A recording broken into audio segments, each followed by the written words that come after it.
Last week we read up to line 58 on page 261, and I'm going to continue reading from there.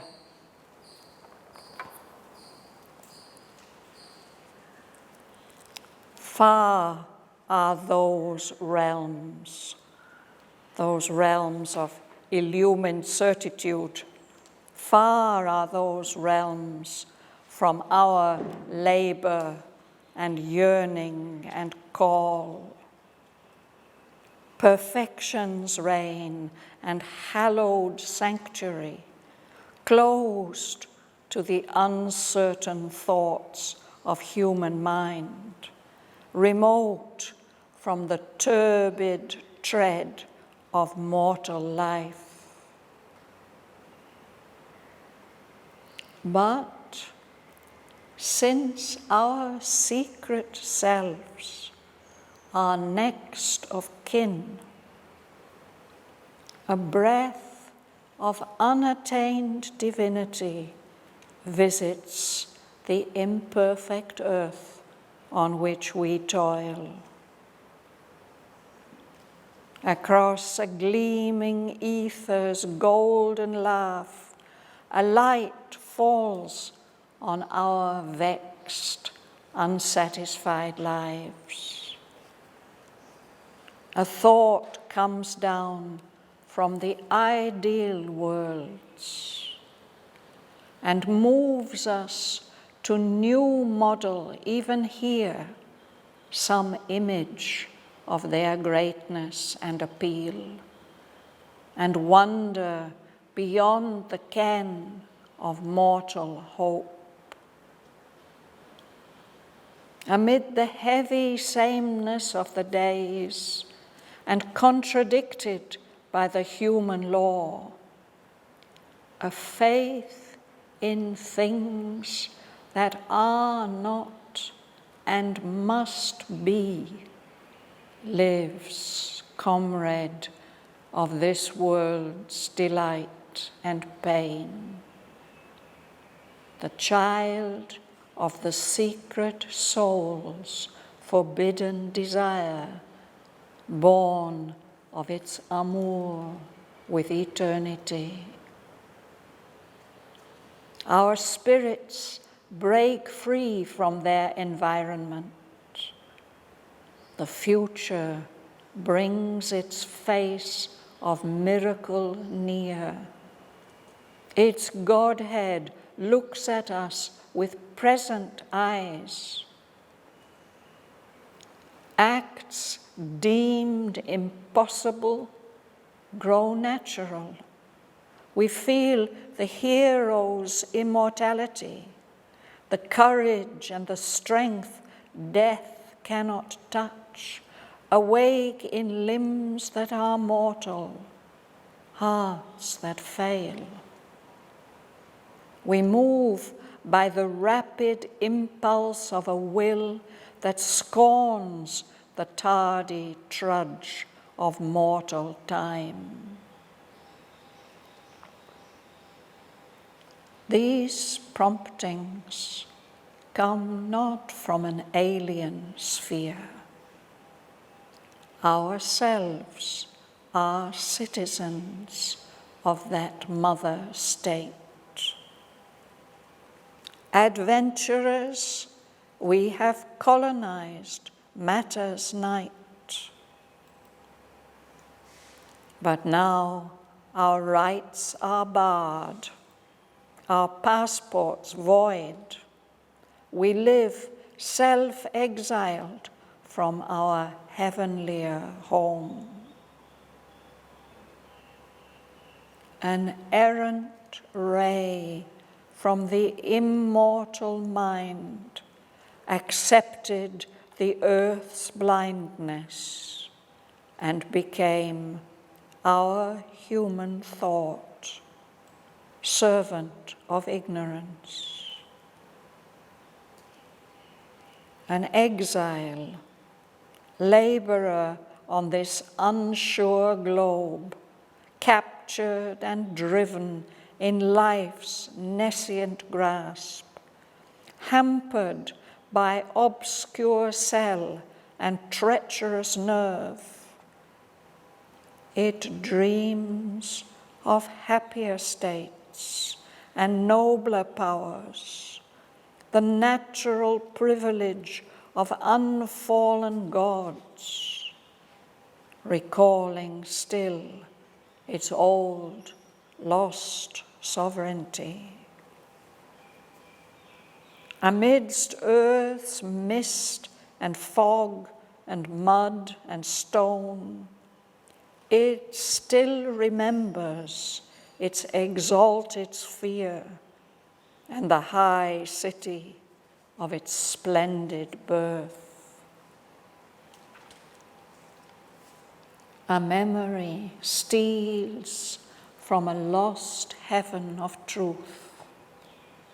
A wide release comes near, a glory calls.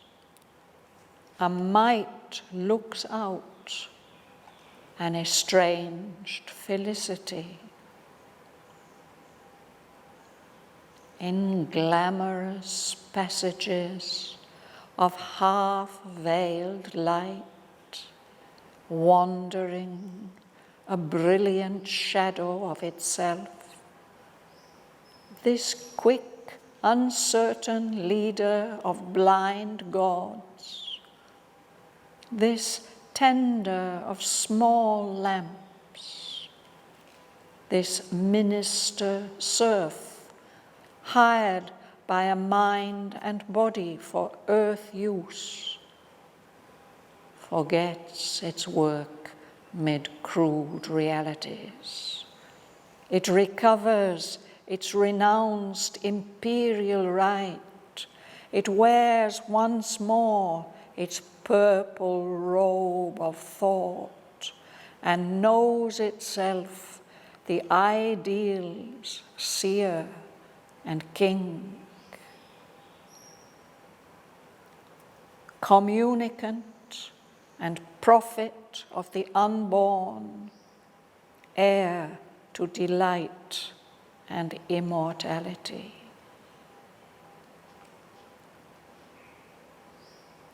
All things are real, that here are only dreams. In our unknown depths sleeps their reserve of truth. On our unreached heights they reign, and come to us in thought and muse, trailing their robes of light. But our dwarf will and cold pragmatic sense admit not the celestial visitants. Awaiting us on the ideal's peaks, or guarded in our secret self unseen, yet flashed sometimes across the awakened soul, hide from our lives their greatness, beauty, power. Our present feels sometimes their regal touch. Our future strives towards their luminous thrones. Out of spiritual secrecy they gaze. Immortal footfalls in mind's corridors sound. Our souls can climb into the shining plains. The breadths from which they came can be our home. His privilege regained of shadowless sight. The thinker entered the immortal's air and drank again his pure and mighty source. Immutable in rhythmic calm and joy, he saw, sovereignly free in limitless light, the unfallen plains, the thought-created worlds, where knowledge is the leader of the act, and matter is of thinking substance made. Feeling, a heaven bird poised on dreaming wings, answers truth's call as to a parent's voice.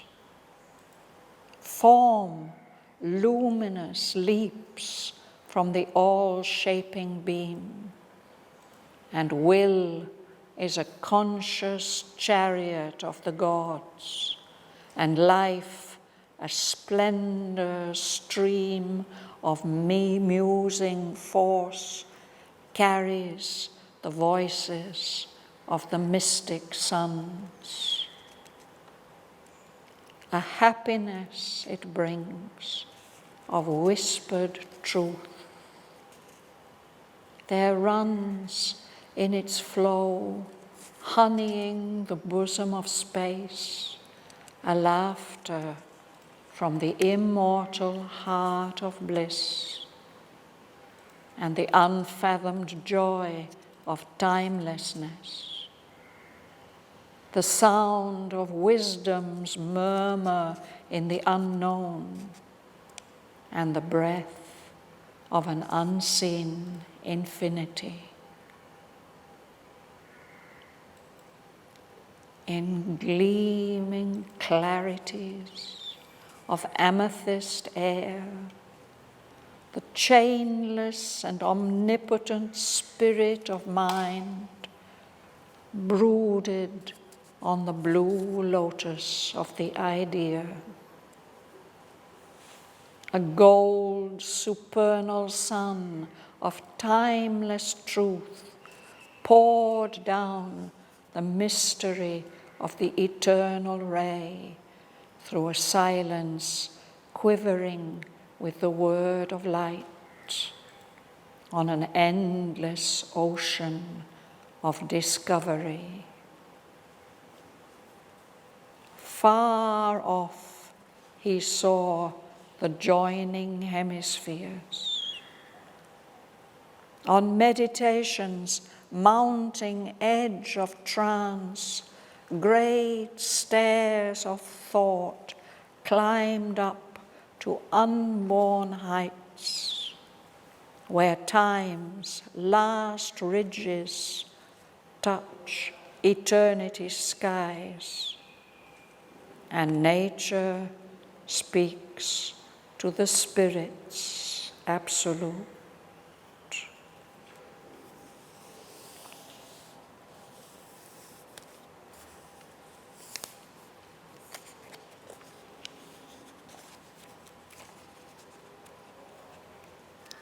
This is an introduction to King Aswapati's explorations of the world, the realm of greater mind. And for Aswapati, for King Aswapati, as he enters this world, it is like a kind of homecoming.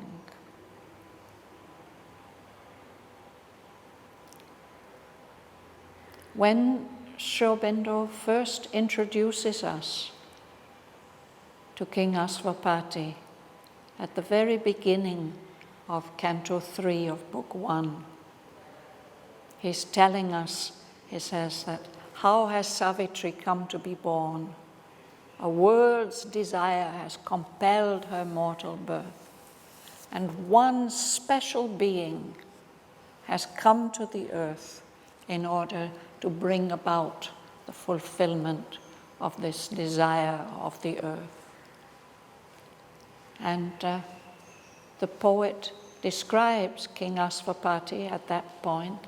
He calls him a thinker and toiler in the ideal's air. He's talking about this realm of the greater life. This Mother, in her comments on that passage at the beginning of Canto 3, she says this is a description of a being who has come from a much higher realm than the heavens of our earth. So now we see, after all these other cantos, these so many cantos, we see King Asvapati entering again, the thinker entering the immortal's air and drinking again his pure and mighty source. This is a great homecoming for him.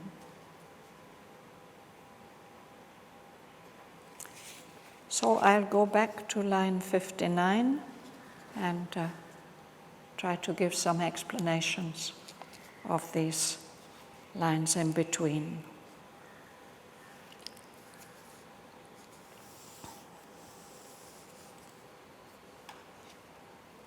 So those realms which are being described, the poet says they are very far away from our labor, especially our laboring minds, and our yearning, our longing for these great blissful realms. Far from our labor and yearning and call.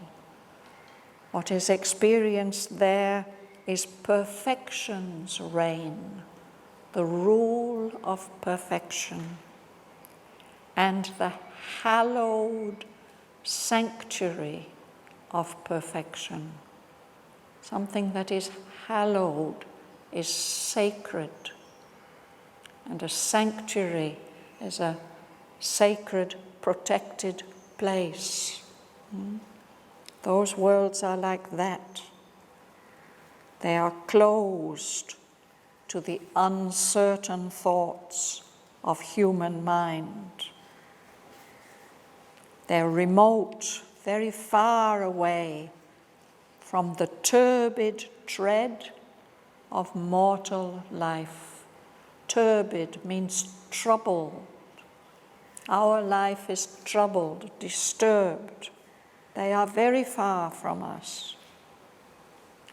But, the poet tells us, since our secret selves, our deep innermost selves, are next of kin, we are closely related to those worlds. Some breath from there can come to us. A breath of unattained divinity, from a divine state that we haven't reached yet, visits this imperfect earth on which we toil. It's the third time that he's mentioned toil, the difficulty and struggle of human life. Those realms are far above all that. But from there, since we are closely related to the beings of that realm and that realm itself, across a gleaming ether's golden laugh, a wonderful heavenly atmosphere of golden truth, from there a light falls on our lives which are vexed, troubled, and unsatisfied. Vexed means disturbed, troubled. And a thought comes down from those ideal worlds. When such a thought comes down to us, it may move us to new model, even here, some image of their greatness and appeal, and wonder beyond the ken of mortal hope. Influences come to us from that realm, and that may inspire us to try and recreate here in our world some image of the greatness and appeal, the call of those realms. To try and recreate their wonder, which is beyond the ken, beyond the reach of our mortal hopes.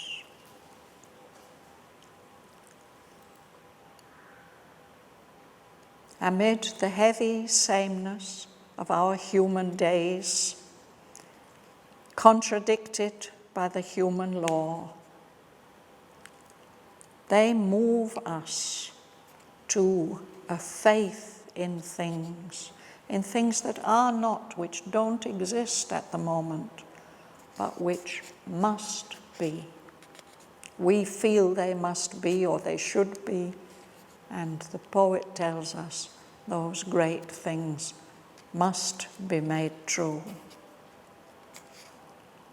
That faith in things that are not and must be lives as a comrade, a close friend of this world's, our world's delight and pain.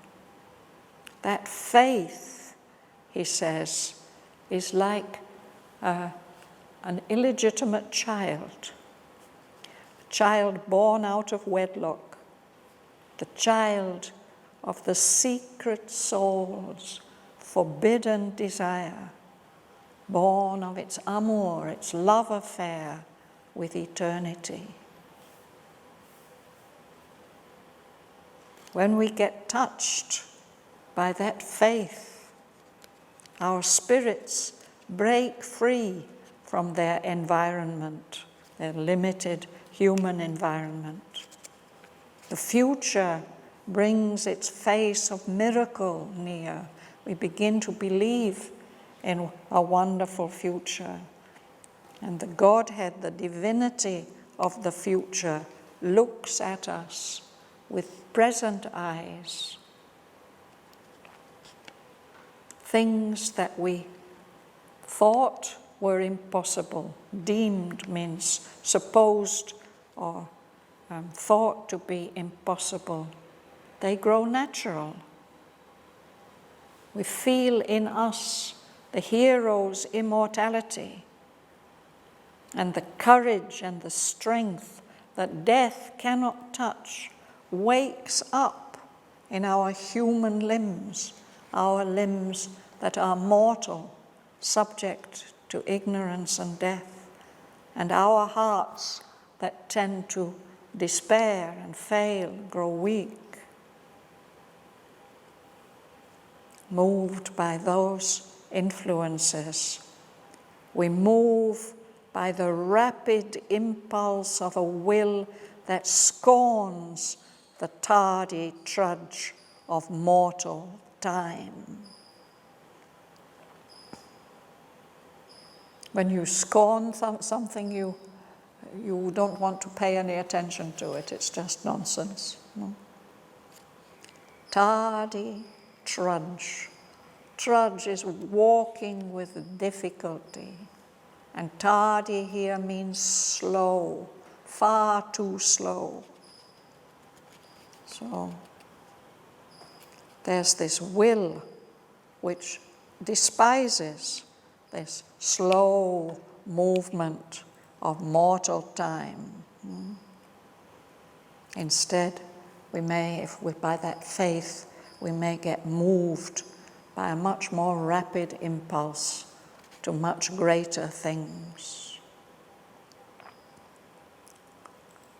So these promptings, these influences and suggestions are not coming, he says, the poet says, they are not coming to us from an alien sphere, from somewhere that has nothing to do with us, that belongs to another universe. He says, we ourselves are citizens of that mother state from which these impulses are coming. It's not only that we're closely related to the beings there, we ourselves are citizens of that realm. So what has happened? Why are we here? We've come as adventurous explorers. Adventurers. We have colonized matter's night, the darkness, the unconsciousness of the material world.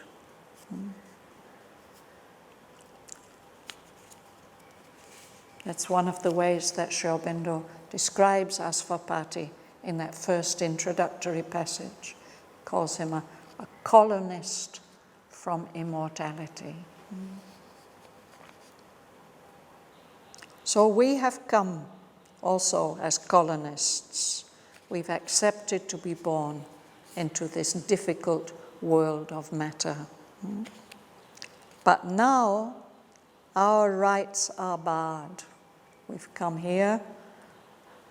Now our passports are no longer valid. We have to live here self-exiled from our heavenlier home.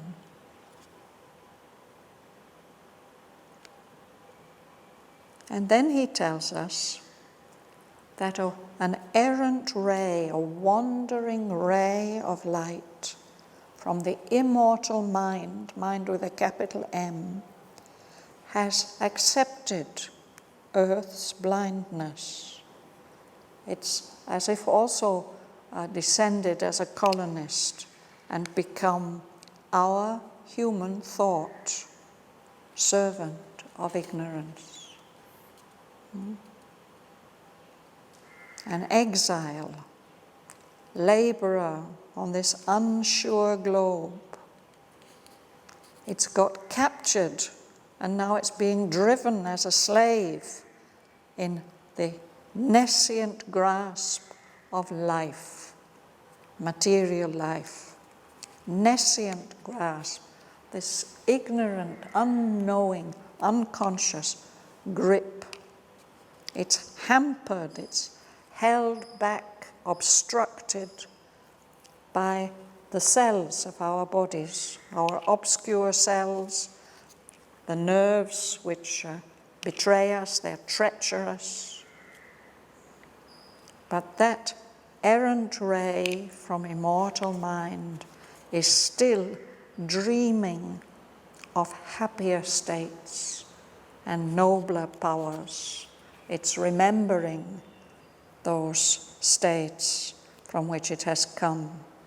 It dreams of those happier states and nobler powers that are the natural privilege of unfallen gods, gods who have not descended into the material world.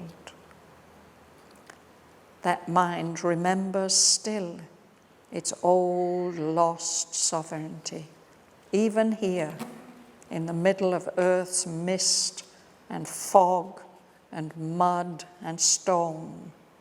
It still remembers its exalted sphere, that high realm that it has come from, and the high city of its splendid birth.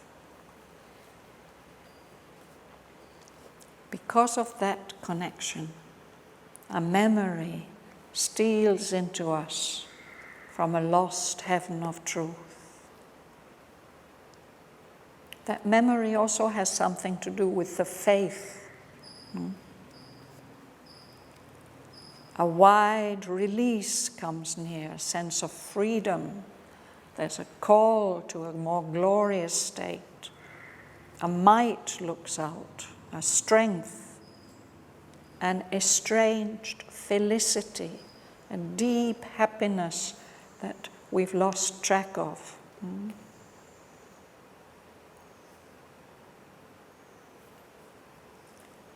So, in glamorous passages of half-veiled light, wandering, a brilliant shadow of itself, this quick, uncertain leader of blind gods, this tender of small lamps, this minister serf, hired by a mind and body for earth use, forgets its work mid crude realities. It's been made, this mind has descended into our material world, and it's been captured and is driven as a kind of slave.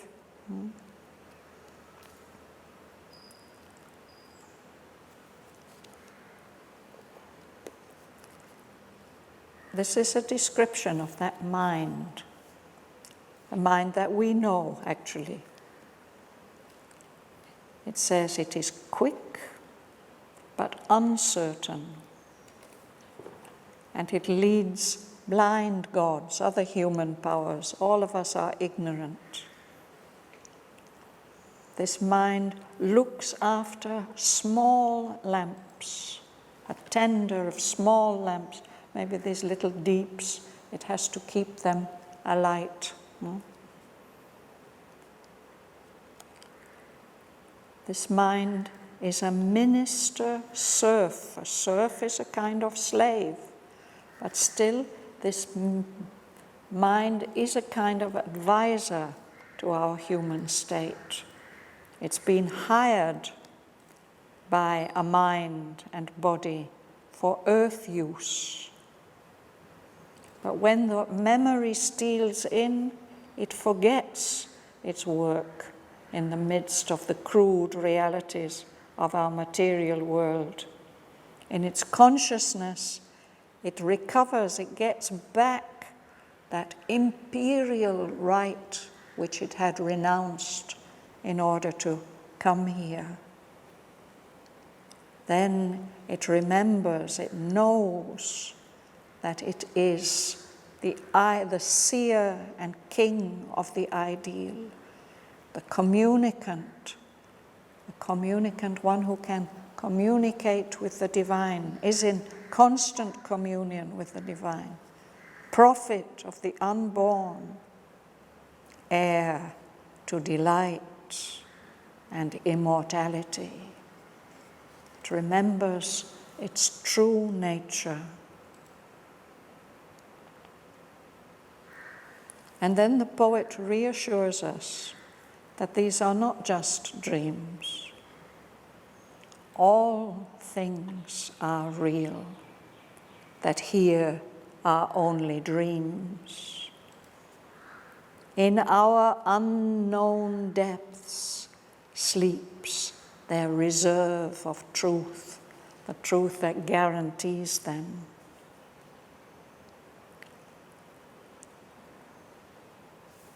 Those things, those real things, are reigning, ruling on the heights we haven't yet reached.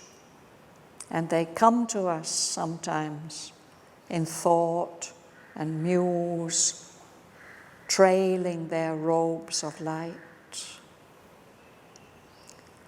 But our human dwarf will, it's so small and weak, and our cold, pragmatic sense, our senses which are not sensitive to those great subtle sensations, they are just practical. They don't accept, they admit not those heavenly visitors who come to us. Still, they are waiting for us on the peaks of the ideal, or they are guarded in our own secret self unseen, and sometimes flashed across our awakened soul. They are hiding from our lives their greatness, beauty, power. Our present feels sometimes their regal touch, their royal, imperial touch, and our future strives towards their luminous thrones. They gaze at us out of their spiritual secrecy, and we hear their footfalls in the corridors of mind. Our souls can climb into the shining plains. The breadths, the vast open spaces from which they came can be our home. So these next lines are about King Aswapati personally. His privilege regained of shadowless sight. The thinker entered the immortal's air and drank again his pure and mighty source. This is why I said it's like a kind of homecoming. He regains his original privilege of shadowless sight, sight without any darkness, unveiled. The thinker, Aswapati, the thinker and toiler who has come from the immortal's air, he re-enters it and drinks again his pure and mighty source, his origin. It's like a wonderful outflowing of pure energy. And he sees these unfallen planes, the planes that have not descended. He sees them immutable, unchangeable in their rhythmic calm and joy. They are sovereignly free in limitless light, the unfallen planes. The thought-created worlds, where knowledge is the leader of the act, and matter is of thinking substance made in those realms. Feeling, a heaven bird poised on dreaming wings, answers truth's call as to a parent's voice. Form, luminous, leaps from the all-shaping beam, a beam of light, and will is a conscious chariot of the gods, a vehicle to carry divine beings. And life, the power of life, is a splendor stream of musing force. It carries the voices of the mystic suns, all the great lights of truth. A happiness it brings of whispered truth. There runs in its flow, honeying the bosom of space, making everything full of sweetness, a laughter from the immortal heart of bliss, and the unfathomed joy of timelessness. The sound of wisdom's murmur in the unknown, and the breath of an unseen infinity.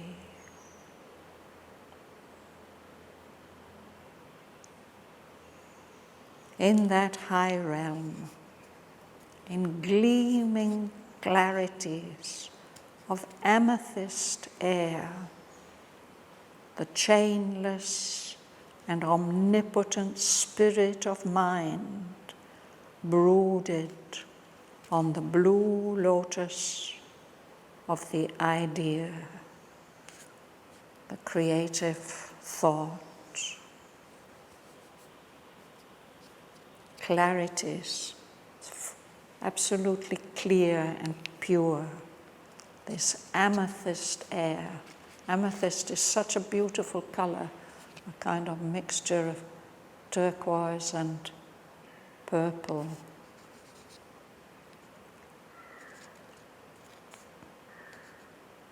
This is now the chainless, unchained, absolutely free, all-powerful spirit of mind is concentrating on the blue lotus of the idea.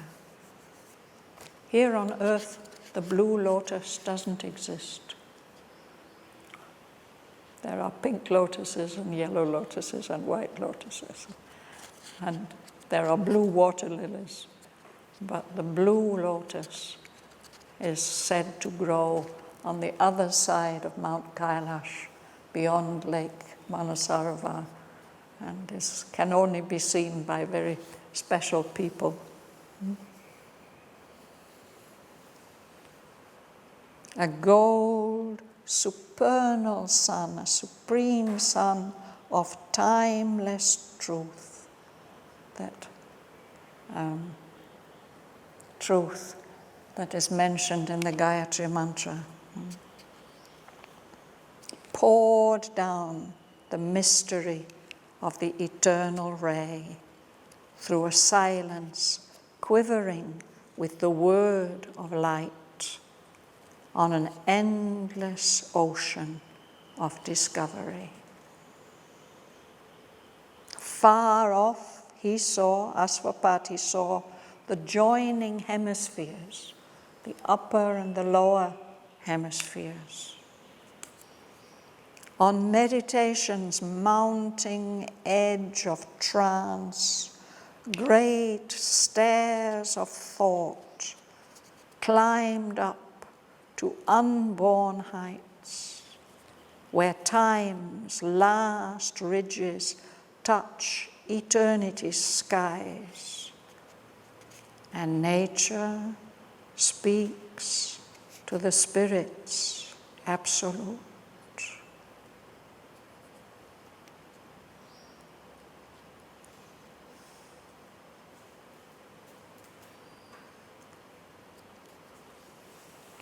This is our introduction to the kingdom of the and Godheads of the greater mind. And today, exceptionally, we can listen to Mother's reading of a few of these lines and see the paintings which she helped Huta to make, and listen to Sunilda's composition for two of these passages.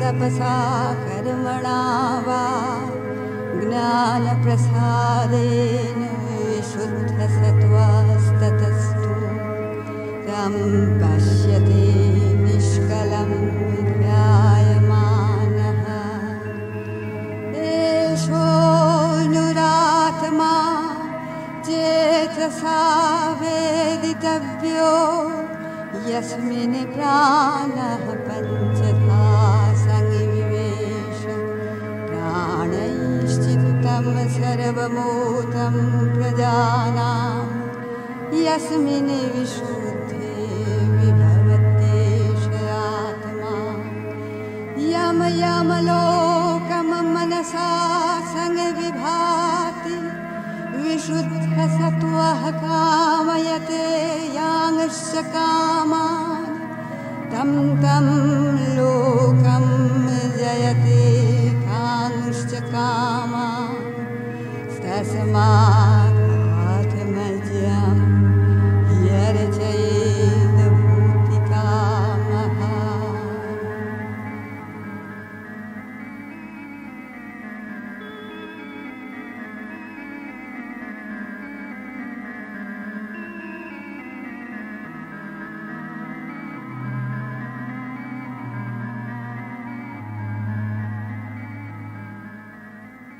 His privilege regained a shadowless sight. The thinker entered the immortal's air and drank again his pure and mighty source.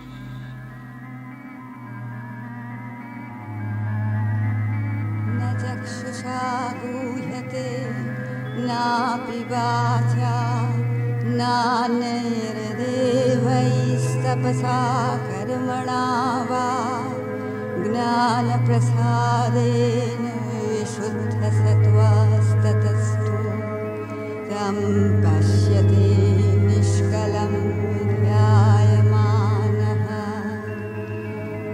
एषोऽनुरात्मा चेतसा वेदितव्यो यस्मिन् प्राणः पञ्चधा संविवेश प्राणैश्चित्तं सर्वमूतं प्रजानां यस्मिन् विशुद्धे विभवत्येषयात्मा यम यमलोकं मनसा संविभाति विशुद्धसत्त्वः कामयते यांश्च कामान् तं तं लोकं जयते कांश्च कामान् तस्मात् आत्मज्ञं यर्चयेद भूतिकामः.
clarities of amethyst air, the chainless and omnipotent spirit of mind brooded on the blue lotus of the idea.